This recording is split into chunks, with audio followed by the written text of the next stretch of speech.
Good morning and welcome to AP Statistics. Today we're starting Chapter 7, which is called Sampling Distributions. Part of what we're going to go over right now, I'm going to just say, and you can take notes on it. Part of it I'll put on the board. The first thing is just a little vocabulary update, just so we remember what we're talking about. When we talk about our distributions, we're talking about our data and how it plays out.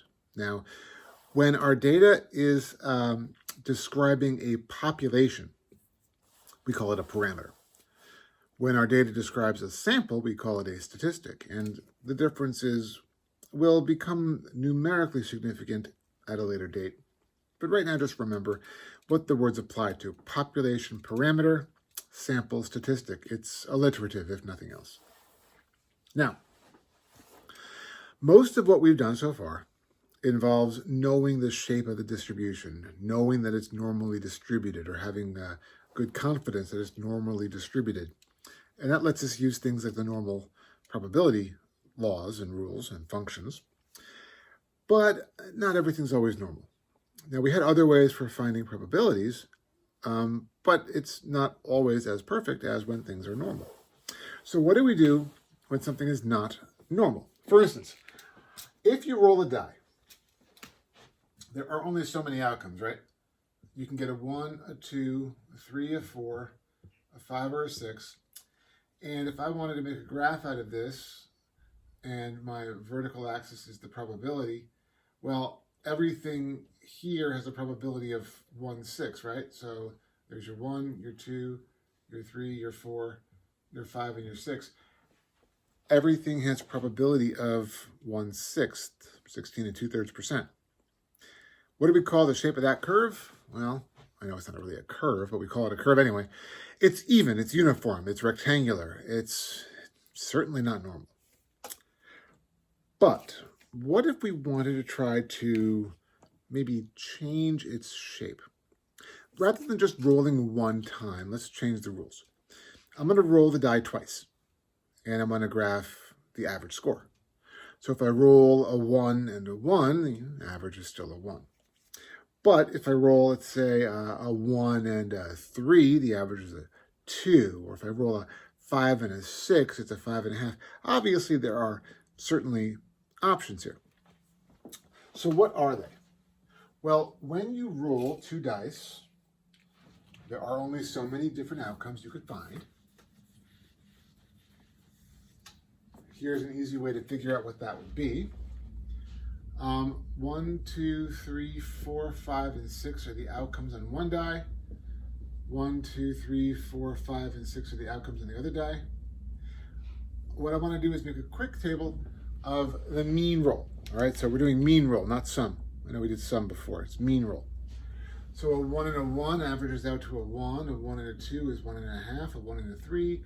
1 and a 4 is going to give you 2.5. 1 and a 5 is 3, 1 and a 6 is 3.5. I'm finding their mean roll, the average roll from the 2 dice together.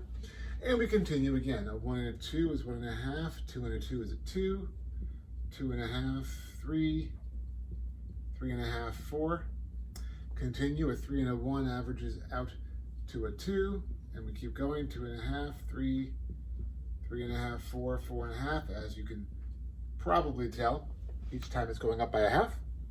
A 4 and a 1 averages to a 2.5, and we get a 3, 3.5, 4, 4.5, 5. 5 and a 1 is a 6, averages 3, 3.5, 4, 4.5, 5, 5.5, and finally 6 and a 1 averages 3.5, and it goes up by a half from then on. Okay. What I just did was I'm creating a sampling distribution. A sampling distribution is just how certain statistics or parameters vary with random sampling. I didn't just take one roll, I took a roll of 2, so my sample size is 2. 2 rolls of the die. And I'm graphing their average score. So really, this is a sampling distribution of a sample mean. Okay. I know it's a mouthful, but we call it that. It's a sampling distribution of the sample mean. Each one of these rolls is a sample mean, and I got the sample mean by obviously just straight math, but you could do it by experimentation as well. Now, we have means that go from 1 to 6. So far, so good. But they happen in different frequencies. So I'm going to just tally them here on the side. So over here, I'm going to have my totals. Now it starts at 1. There's 1.5s, there's 2s, 2.5s, 3s, 3.5s, 4s, 4.5s, 5s, 5.5s, and a 6. Okay, now I want to do a tally. I can see that there's only one 1. Okay, so that's 1 here. The 1.5 happens twice. Okay, I don't necessarily need to cross out each one, but that's fine. 2 tick marks. Then there's 3 2s. There's 1, 2, 3, 4 2.5s. There's 1, 2, 3, 4, 5 3s. There's 1, 2, 3, 4, 5, 6 3.5s. There's 1, 2, 3, 4, 5 4s. There's 1, 2, 3, 4 4.5s. There's 1, 2, 3. Did I miss a 4.5? Nope, there's just 3 5s. There we go. There's 2 5.5s and there's 1 6. Now, it's a tally list, but just turn your head like a curious puppy to the right. And what you notice here, hopefully, is that it's a curve that grows to a peak and then shrinks back down. It's a normal curve. It's got its peak in the middle, 3.5. It tapers down to either side symmetrically. There's 6 here, then 5s, then 4s, then 3s, then 2s, then 1s. It's perfectly symmetric with a single peak in the middle. I've normalized my previously even distribution, and now I can use normal probability rules with it. It's an important concept. There's another thing I want you to notice. The sum spans from 1 to 6. Okay, just like the individual rule did. The average is 3.5. It's the middle, 3.5. What's the average of outcomes of 1 through 6 anyway? Well, 3.5. It's clustered between the, let's say, 2.5 and 4.5 zone. The other distribution where it started was all even all the way through. So what we've done really, we have the same center. The mean of this distribution is still the average score anyway. But we have a narrower standard deviation. Instead of being evenly distributed, we kind of clustered it in the middle with lower areas in the extremes. So by doing this sampling distribution, we've decreased the standard deviation, but kept the same mean. Something else I want you to notice. The sample size of 2 certainly is the smallest sample you could take without being individual values. What would have happened if we had sampled in larger groups, like 3 rows or 4 or 5? What you will notice if you were to do that, and we're not going to manually do that because it will take forever, but you're going to notice that the center will still be 3.5, but the curve is going to get tighter and tighter and tighter until it's basically a perfectly normal distribution. That happens as the sample size gets larger.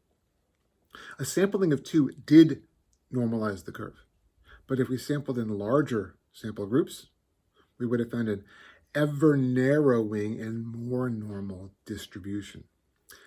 This is called the sampling distribution of the sample statistic. It works with means and also proportions. That's the first key concept here. Now, the standard deviation is going to change, but it's going to change predictably. Here's what that means, and I'll give you some notation, okay?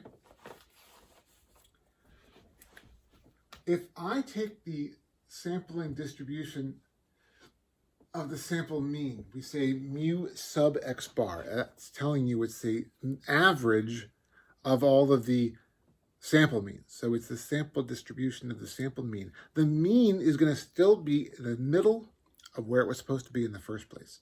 Remember, if you roll 1, 2, 3, 4, 5, and 6, the average roll, if you add them all together, is 3.5. It is anyway when we did our sampling distribution just now. The mean was 3.5. So the center of your sample distribution curve is the same as the actual mean of the distribution in the first place. But the standard deviation of the sampling distribution of the sample mean, it's going to be reduced. It's not exactly what it used to be. It's no longer just sigma. It's reduced by dividing it by the square root of its sample size. That's how we can find the new standard deviation of any sampling distribution. Take the original standard deviation of the data before you did sampling and divide it by the square root of the sample size, which is why the larger the sample size gets, the smaller the standard deviation of the sampling distribution of the sample statistic gets. Yeah, that's a lot of words to say, but I got practice. Okay, so the larger the sample size, the smaller the standard deviation. We say that reduces variability because a smaller standard deviation is less variable data, more consistent. We find that even more of our data is clustered around the mean with larger sample sizes. And this also works for proportions. I'm going to give you the equation for proportions here also, all right? What that would mean is, if, let's say, you take a poll and you find that you expect to find 80% of people favor candidate A. So I'm going to sample in groups of 10, and I'm going to see what the sample proportion is in each group. So, one group says 80%, yes, right on. Another group, 92%. Another group, 74%, whatever it is. There's variability within each small group. But if I graph all of those sampling proportions, just like I graphed all the sample means, I find a normalized curve. And again, there's a little way in which we're going to identify the mean of that curve too. So the center of my sampling proportions curve, the center of all those individual sample proportions, will be the same as the expected population proportion P. The standard deviation of the sampling distribution of sample proportions is not exactly the same as that.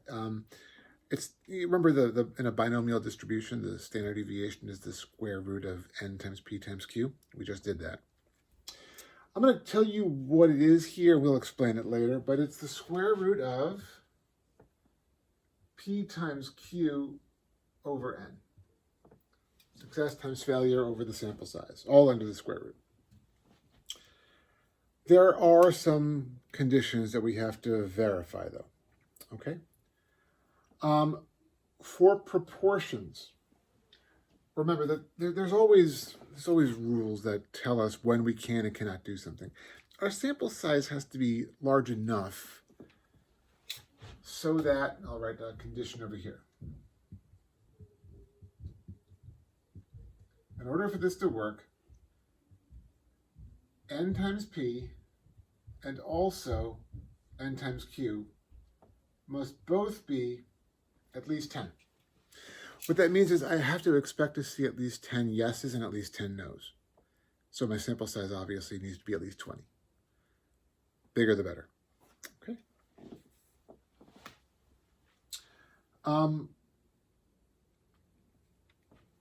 There's also a kind of a little caveat on the sample size itself. We want our sample size to be, fairly large, right? We'd like it, and again, it's not a guarantee, but we like it to be safe, at least 30. But also, it can't be too big. It's got to be less than 1/10 of our population. You don't want your sample size being more than 10% of your population, because then it becomes basically a census. It becomes not a sample distribution anymore. It's unwieldy, and the standard deviation of that distribution becomes too small.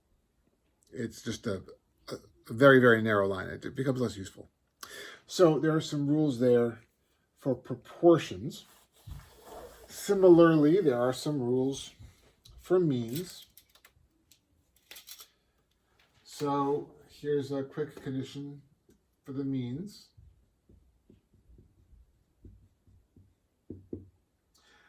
We definitely want to know that our population is normally distributed, or our sample size needs to be at least 30. Okay? And also, we still want our sample to be less than, say less than or equal to, just go with less than, it's fine, 1/10 of our population. That one still holds, right? It's important that we know that our population is approximately normal, or we have a large enough sample. When you have too small a sample size and your shape of your curve is not normal, it still doesn't work. Okay? Those are the conditions for using each one. Those are the little equations for finding the mean and deviation of the sampling distribution. And again, imagine a sampling distribution of sample statistic means, instead of just saying, we have the mean and the deviation of a population, find the probability of it being blank.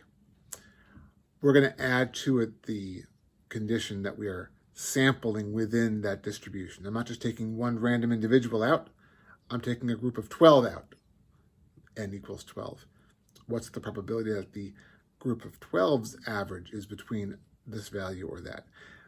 With practice and with actual application, this becomes easier to understand. But right now, I'm just trying to demonstrate the startup of the unit. There's no homework on this tonight. There will be tomorrow. So right now, it's just watch and try to understand what we're starting off with for this unit. It's all about normalizing non-normal data and creating distributions that are allowing us to use the things we've been doing so far, the normal CDF for area. These will allow us to do normal CDF for area. That's it for today. Join the meet if you want to ask questions. I'm sure you probably have some. All right, I know that there's no homework yet, but I can give you examples if you join the meet, and we can work through it a little bit together. Otherwise, have a great day, and I'll talk to you tomorrow.